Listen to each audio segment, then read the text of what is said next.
Right behind it is another one. Again, I want to get down to 2, so I'm going to take this little one out. Now I'm going to go in and take another bite of this piece that's there. Now, some people said, well, are there specialized tools for bonsai? There are a few. The first tool I use is what we call a concave cutter. And what this does is I'll pass this branch around so you can see, but basically it cuts a little V in where we cut the branch off. So the bottom of this branch got a little V, of course the other side matches. The reason it does that is now when this tree starts to heal and callus over, that callus will end up being level. If I just cut it off with a scissors and it was a straight cut, when it calluses, there's going to be a bump. So again, this is all for aesthetics. That's what bonsai is. It's an aesthetic art. So it's how to get that to happen. So they designed a tool that does that for you. So now I took that V out of there. Wrong tree. V out of here. So now instead of 4, I'm down to 2. But now I also got this one over here. Again, I'm pretty full. So as I tell my students in bonsai, you have a couple things to overcome if you're going to do bonsai and become successful at it. Your first hurdle is watering. You have to learn how to water, and that is the 90% of the reasons bonsai die are related to watering issues. So I've been doing this for 27 years. I still rely on a number of things to help me remember when to water. And we still have issues from time to time. One of the things I do is I just take these simple bamboo skewers that you can buy at the grocery store for making shish kebabs. I take one of these and I literally shove it down into my soil and let it sit there. The next day I come and I pull that out. What that's going to tell me is how much water's down in this soil that I can't see. The top surface is always going to look dry. What you want to know is what are the roots. So when I pull this out and this is damp and wet, don't need to water it today. I pull it out and it's just barely damp, that's my day to water. This doesn't lie. You can depend on this being right every time. Everyone that new to bonsai always says, well, how often do I water? Well, how often do you drink water? It's a hot, sunny day. Do you drink more than a day that it's cool and not so hot? Of course you do. Same thing's going on with the trees. If it's a windy day, again, they're going to use more water than a day that it's not. So that's why watering is so tough. For me to say, hey, you water them every 2 days, I have no idea. That's just a guess. The reality is what's the weather? Where is it placed? Is it sitting in full sun all afternoon? That's going to use more water than a tree that's sitting in a shady area.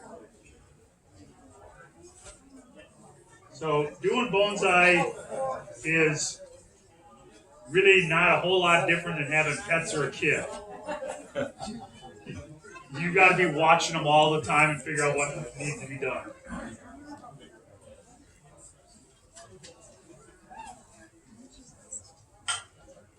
Real quick, is there anybody else that needs a ticket for drawing for annual membership? Going. Alrighty. One other thing on this tree, we've got this rookie root here. It's way out. I can bury it, but no, I'm not going to do that.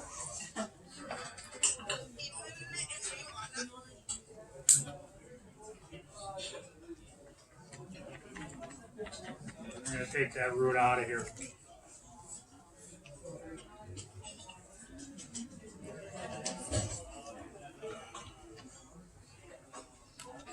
We don't just pull it because then we're pulling all kinds of other roots, so I sort of find my way to get it free.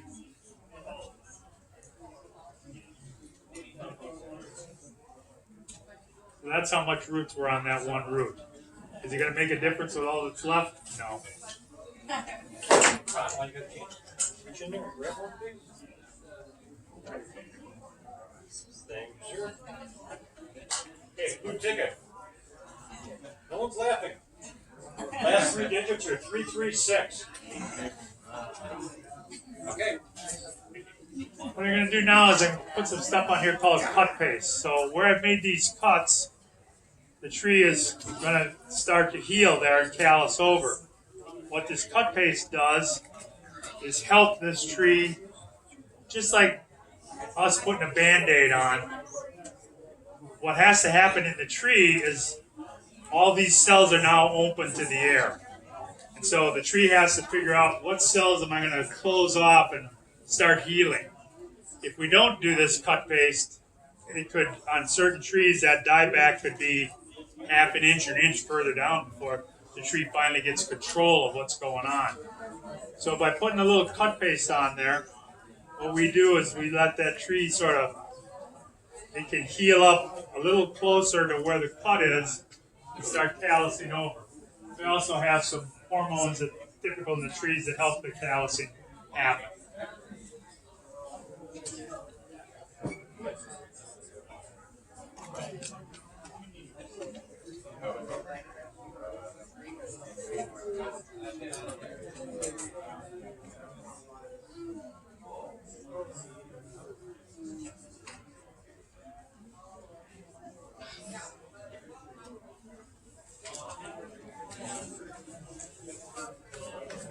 So the third tree on this side is another one that I didn't work on the roots.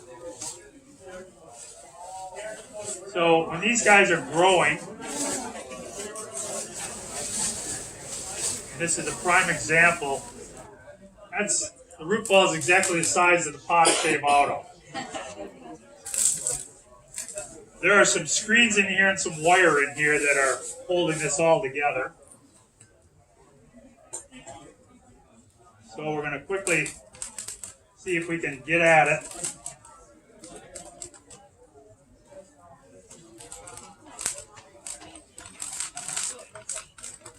Now you notice roots are real thick down here.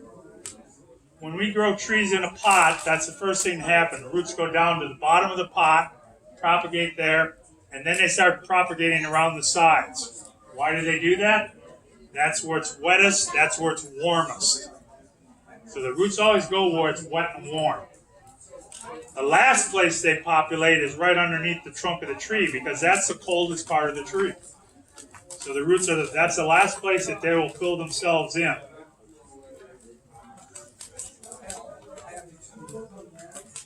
Now with a forest planting like this, what's going to happen with these guys is after a couple years, we will literally, when we go to repot, this comes out as a group because they're all intermeshed with each other and they become one. And so you're going to sort of treat them as one unless you're going to completely redesign your forest and then you're going to take them all apart again.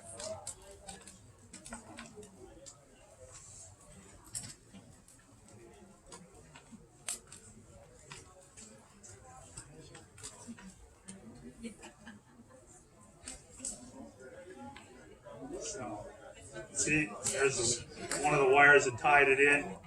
There's the other one that tied it in. And now there's one other thing that I revealed here as we started to chip away at the soil. Here's where the actual flare of the root is. So this tree has a little wiggle in it. That's okay. In a forest like this, you won't notice a difference. If this is a specimen tree, this may or may not be desirable. All depends upon where it is and how it looks.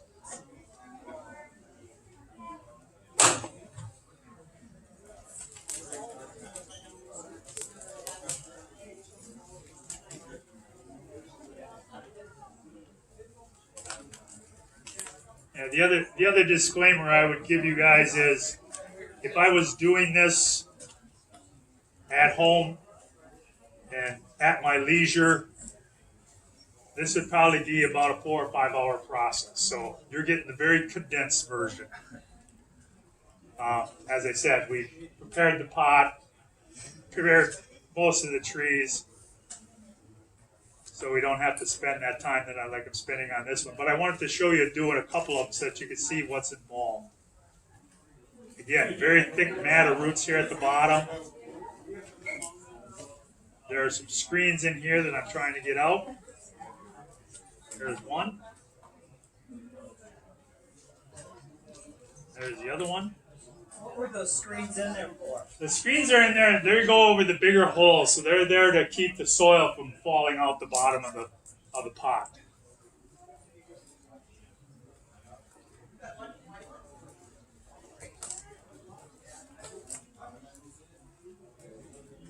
How do you know when it's time to repot? How do you know when it's time to repot? Good question. So typically what you will do is when you're watering your trees, and I always water my trees with a water can. So I stand there and water, and watch the water. If the water percolates in real quickly, the tree doesn't need to be repotted. You pour that water on there and it sits there and then it finally soaks in. That's telling you that there's quite a bit of roots in there, and you're probably looking in the next year or two that you're going to have to repot. So how often do we repot? Typically on a deciduous tree, this would be every maybe 2 to 4 years. Conifers, they grow their roots a lot slower, so a lot of conifers maybe 3 to 6 or 7 years before you repot. One of the things, when I started bonsai, we were repotting way too often. The bottom line is you need to let that tree, part of the whole reason the bonsai develop the way they do is because of the restriction of the container. So as this root mass puts on smaller and finer roots, then that slows down. We start getting smaller leaves. We start getting shorter internodes. And for those of you who don't know what an internode is, that's the length of growth from one set of leaves to the next. So I've got this little branch right here. So this, from this set of leaves to this set of leaves is one growth. Here's another one. Here's the third one that's coming out. Those have already happened this spring. So the other thing we get when you look at trees, deciduous trees especially, they grow one of two ways. Opposing leaves, which are maples are, which mean where there's a leaf on this side, there's one on the opposite side. The next bud is right in the crotch of those two. So if I was to come through, cut off these two leaves, then the two buds in there would activate and grow out. If I want to get this tree again, we want the tree to what they call bifurcate. In other words, one turns into two, two turns into four, four turns into eight. To get more and more ramification. That's how we go with these guys. So this maple here, I would come through and I would clip that off, and then I would let these grow in. So I'd get two more shoots out of there, and then I'd maybe, once those are going, I'd cut those off. And it's on and on and on. On a maple tree like this, we could be pruning this thing probably 4 or 5 times a year.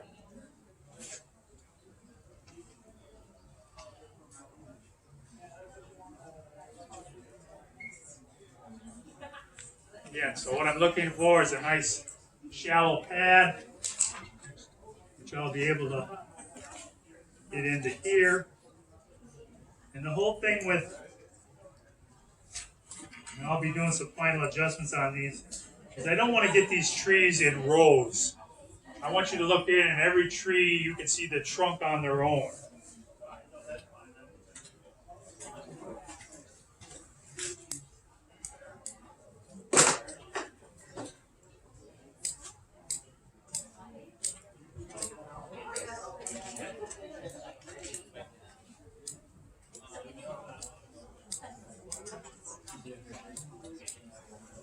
So as I was saying, as you get into bonsai, there's 3 hurdles you got to come against.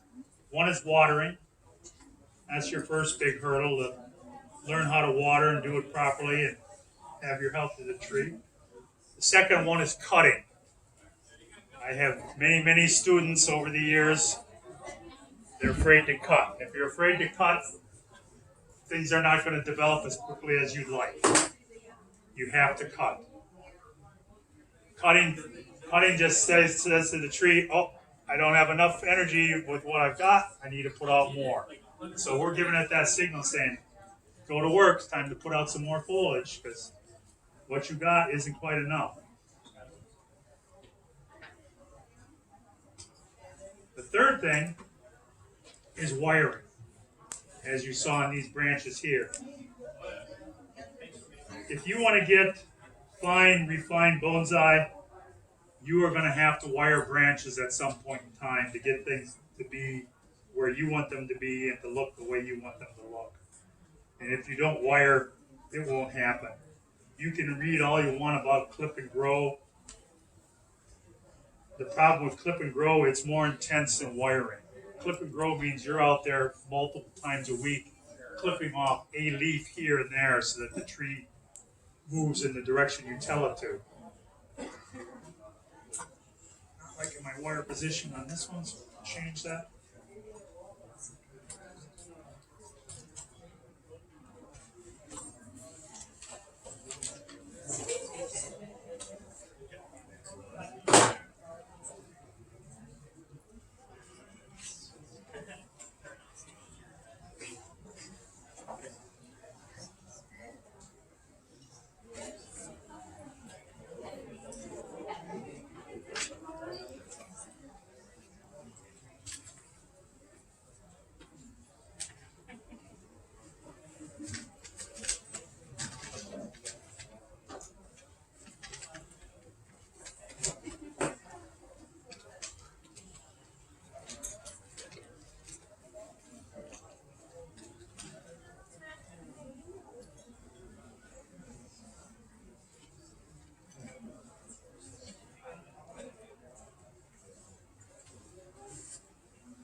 Another little more highly specialized tool that bonsai have are wire cutters. Now, yes, the wire cutters you can get at the local hardware store will cut this wire just fine. The main difference is these have a rounded head on them. So when I have this stuff wrapping around a branch, as such, I can bring this pliers in here, go right against this and cut, and I won't cut the bark of the tree underneath. With the regular diagonal cutters, there's points on there, and you're more than likely going to dig into the trunk and cause a scar.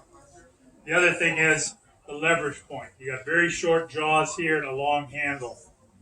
Very easy to cut a lot of wire. Typical wire cutter, the pivot point would probably be about here, and the handles would maybe be half this length, and so it takes much more hand strength to cut a thicker wire.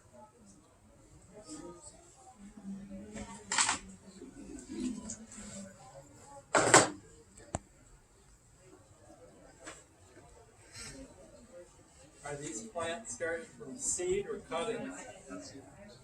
These are, I would say these were started probably from seed. I did not start them. I picked these up at the nursery that I go to for supplies.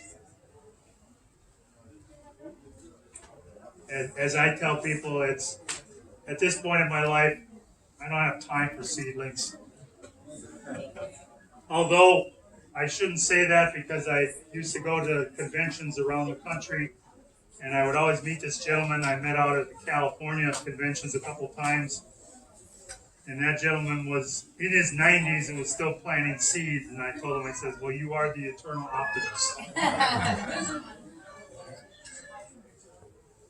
Now, as we do bonsai,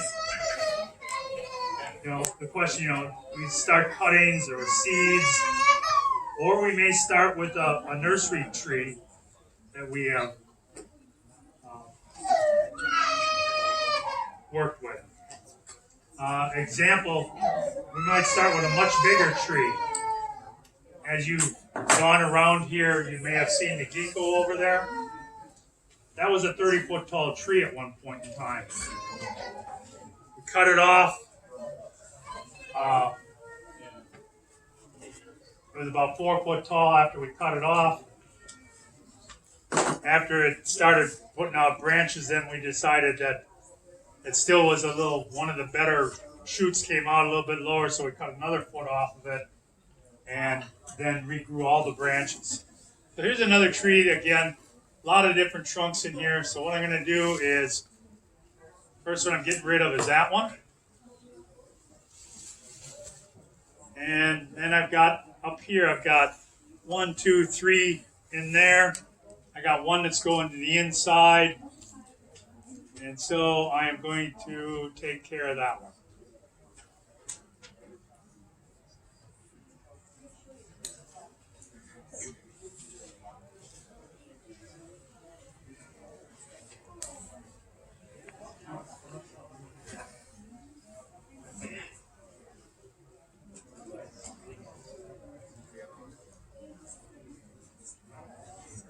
So for right now, that's probably all I'm going to do with this tree. As time goes on, after these guys recover this year, maybe late summer, we may go back in and then do some more pruning. But right now, I want to leave enough strength in this tree to help repair things that are going on. Again, we've already looked at the roots of these guys. We're okay there. You can see where I did the 2 cuts. I'm going to put a little cut paste on those.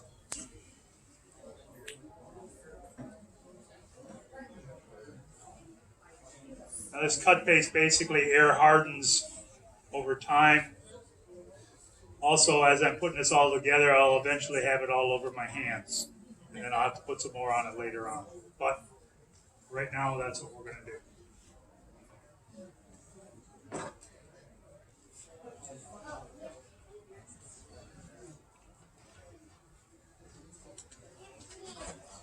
Sort of nestle this guy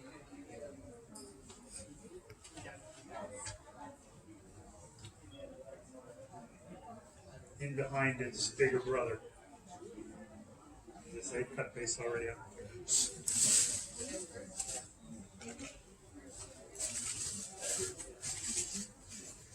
Okay, this tree here, we've worked the roots already. You can see I've applied some wire to it to get the branches where I'd like them to be. But I've also not cut all that wire off. So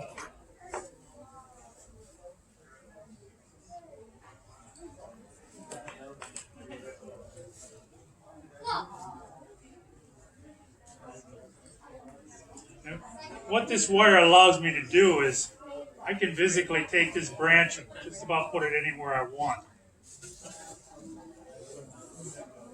So I can take and move these out, up, out, up, and I can get some more separation from where they were growing right tight to one another. How long do you keep the wire on? Wire, you have to watch as the tree grows because we've already had our first flush of growth. We shouldn't be seeing a big flush of growth for a while. So this wire could probably be on here for probably a couple months before I have to worry about it. Where I'll have to really start looking at it closely will be in September and October because this is another time frame when these trees start putting on some girth. That's where they start storing their energy for next year. And so they start putting all their calories into the growth of their branches and stems. And so that's when the wire will start tightening up. So especially on a deciduous tree, you want to make sure that you get that off before the wires start cutting into the bark. Because once those marks are there, it may take 10 or 20 years for those marks to grow away.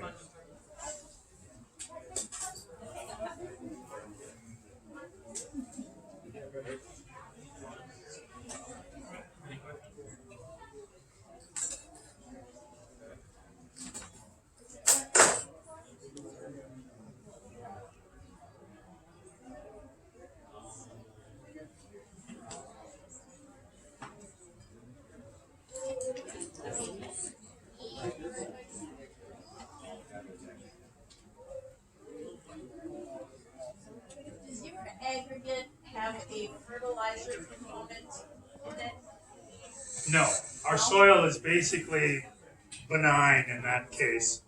So we are going to rely on fertilization. But because of what we just did here today, we won't be fertilizing these trees for probably at least another month or so. What we want these trees to do is to show us that they're okay and they're moving forward. As my one teacher said, trees don't have a credit card. So they can't just put on foliage because they want to. They got to have energy in their system. And if there's no energy, it's not going to happen. So if you don't see this thing extending out leaves, the tree is saying, I'm okay right now, but I don't have anything extra, so I'm busy working on my roots, building up my strength. As soon as you start seeing the leaves start growing out, now the tree says, okay, I'm all right. I have some extra energy. I'm putting into some more leaves. That's your sort of clue that's okay to move forward. So the tree's telling you what's going on. And that's where a lot of people new to the hobby, they try to do too many things at one time. And what happens is the tree's so stressed out, it just can't, it says, I can't do any more right now. And now you did something else to me. And so for me to stay alive, I got to start sacrificing branches. Those branches will start dying on it because it says, okay, I can't feed all 7 of these branches. I'll let this one die and this one die because they're sort of weak already, and hopefully the tree can catch up. But if you don't allow that to happen, it gets to be a very slippery slope, and your tree can go south on you real quick. So that's another one of those things that people early on try to do too many things. One of the guidelines I've always been taught by different teachers that I work with is we try to only introduce one stress at a time. The tree has a better chance of succeeding dealing with one stress versus multiple. Well, I can tell you today I'm doing multiple. I'm playing with the roots, I'm cutting off branches, I'm cutting back on leaves, and so as they say with all things, there's certain rules. Once you know the rules, then you can break them. And again, a lot of that has to do with giving the tree the right aftercare so that it's able to flourish as you move forward. So we're down to the last tree.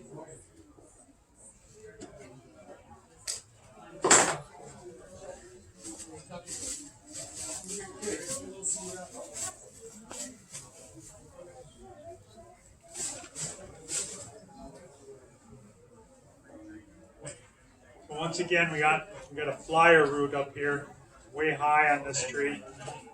If I really sit and look at it, that's all the roots that are on that thing. It's not going to miss that root at all.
Just trying to figure out where I'm going to put them.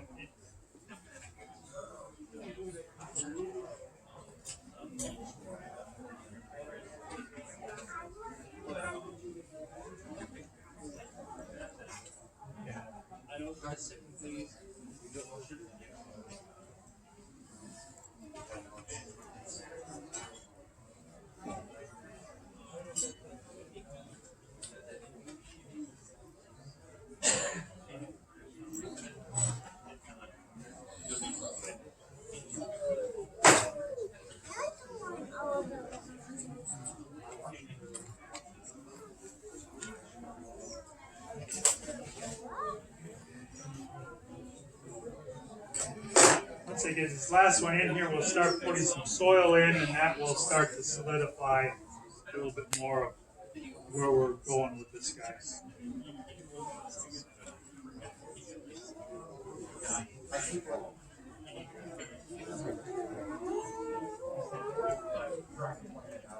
Are there any questions out there?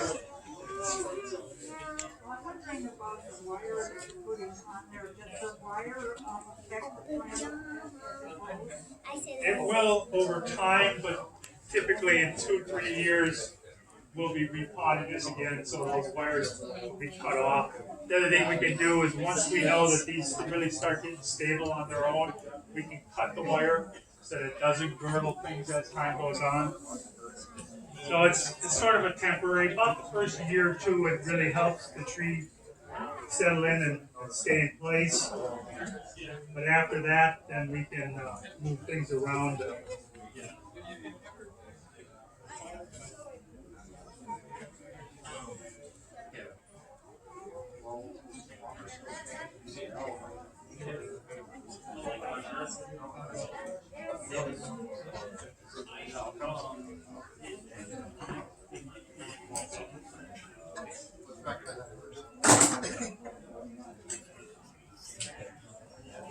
Right.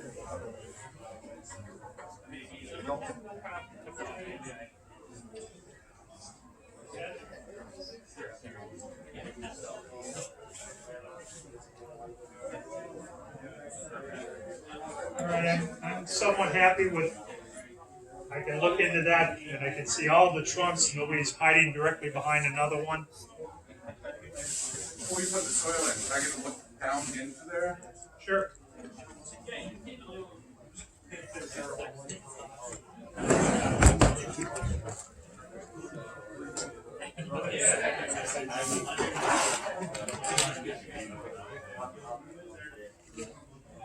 Sir?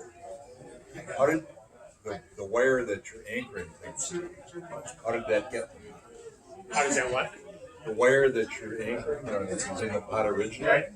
is that actually cast into the pot or how No, I've wired up through the holes and then twisted it off. Okay, so you made a little Yeah, bit. and it starts out there's just holes. I actually drilled 4 more holes in the pot just to hold that grid work. I get it. That's the problem when you do a forest. You got all these trees and they're all trying to flip and flop on you, and so you start to move them around. So now I'm going to put soil in. Now this soil right here is called akadama. It's actually a mined clay. It is unlike clay that we get here. Clay that we get here, if you can envision it, is in plates. So one plate on top of the other. That's the way our clay is. Akadama is tubular. So it's literally tubes of clay. And so what the tree's roots can literally grow into akadama and split it apart. So it's very organic. It holds water. And it helps us with that ramifying the root structure. So just like we're trying to ramify up here, because of this soil, we're going to get ramification in our roots. The finer the roots we get, the smaller the leaves will be on the tree, the shorter the inner nodes will be. That's what we get over time. If we were to just plant this in potting soil, big leaves, long inner nodes, you can't stop it because that's what's presented. So this stuff here I run through a sifter, and basically anything smaller than an 1/8 inch is sifted out. So all of this aggregate is a little bit bigger than an 1/8 inch.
Now we say, oh, we're just about done.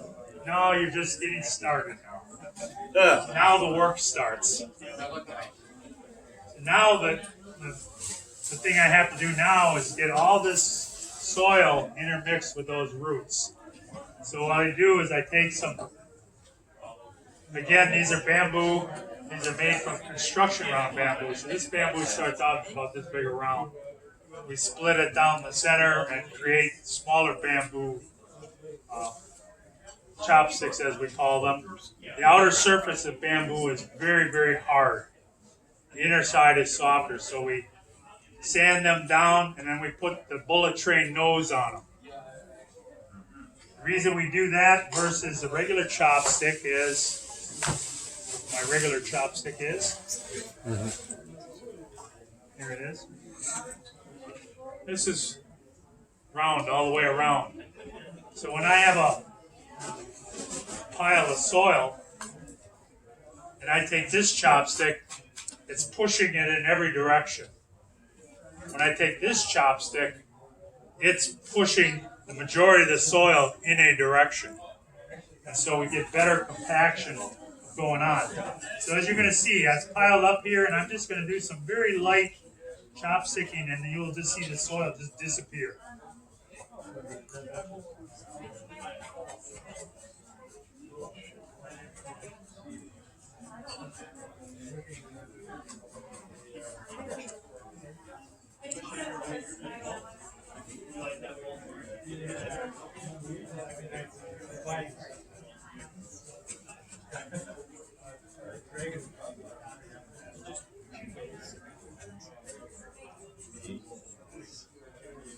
And I have a very light grip on this chopstick so that when I'm going in there and I hit roots, it basically is slipping in my hand.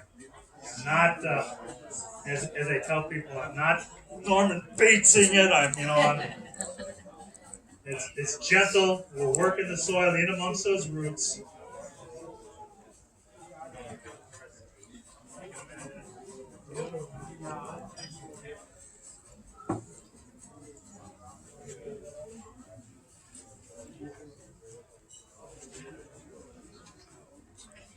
Use my other hand to guide soil in the areas I want it.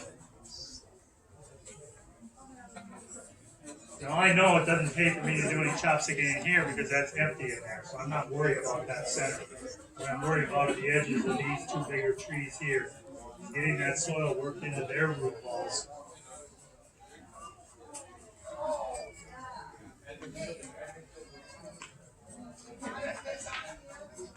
Watch this pile here. It's going to continue to disappear as I work that in. It'll start lowering.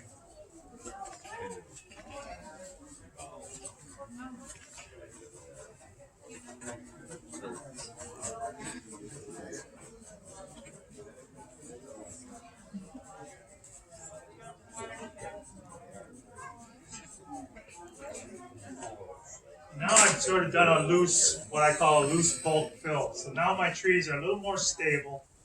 So now I can come back and now there's some soil underneath them. If I sat and tightened the wires down before there was anything in there, I'm just squashing the roots against the bottom of the pot. Now I have some soil worked underneath them. So now when I tighten the wires up, we're sort of making a sandwich. Soil and roots, and we start to get layers in. So it's very important that you work your soil in. And I can feel in the chopstick when here's a hole that I found, and all of a sudden, I'm feeding all kinds of soil down into that hole. And this is where, if we're working on a bigger tree, you might be chopsticking for an hour or so to get all that worked into your soil.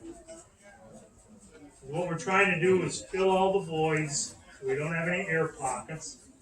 Because if we have an air pocket in there, what's going to happen, let's say this is the air pocket, the roots grow into this air pocket, and because there's nothing there, they die. No water there, often little oxygen there, and so they'll die off at the edge of that. So we're trying to make sure that all those little pockets are filled up with soil so that we don't have anything like that in there.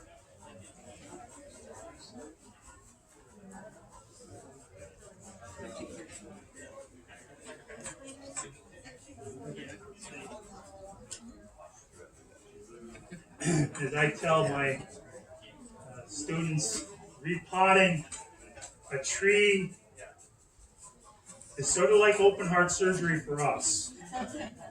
You know, this is the most stressful thing we can do to them. You know, we've exposed all their roots, we're moving everything around, you know, they're not liking any of it, and now everything's got to recover. Because even as I sit and I poke this gravel in as light as I am, this gravel's very, you know, it's got a lot of friction on it, so it's rubbing against those little tender roots and scraping them and scratching them. So here's another one, a nice big hole. All of a sudden, so it just drops away. So it's very important to make sure that you go through and you double check that you hit all the points.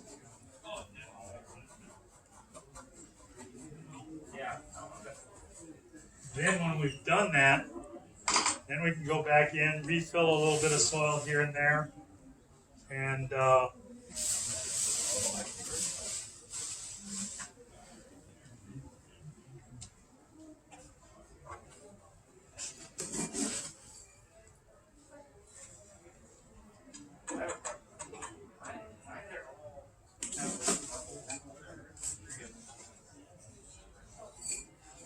once I get close, now's when I can start to take a look at my trees and start tightening up those wires.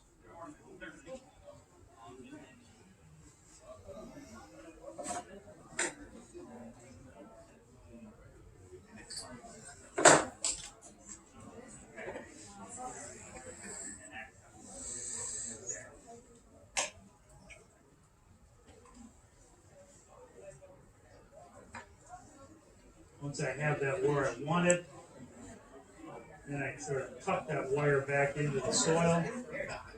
It's not sticking out looking at us.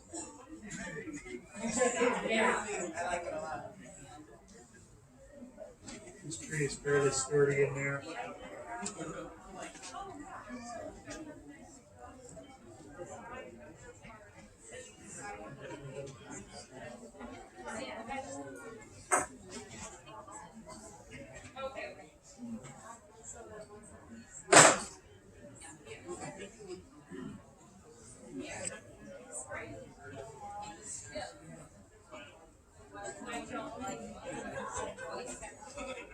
Any little roots that I got sticking up here, I'm just trim them off.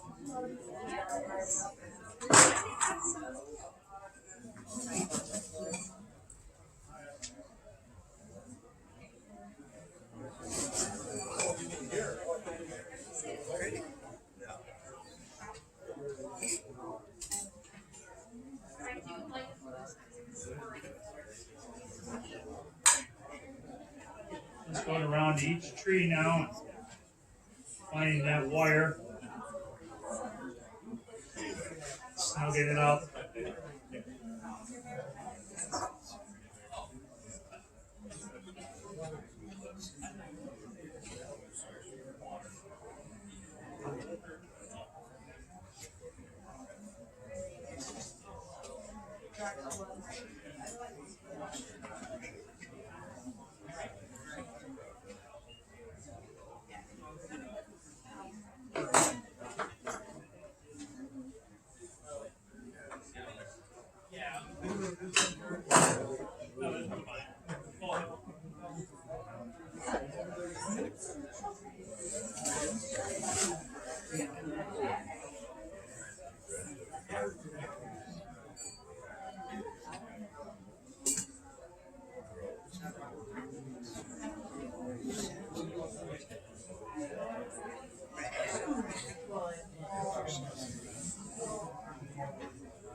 can see, I tightening down pretty good on these wires.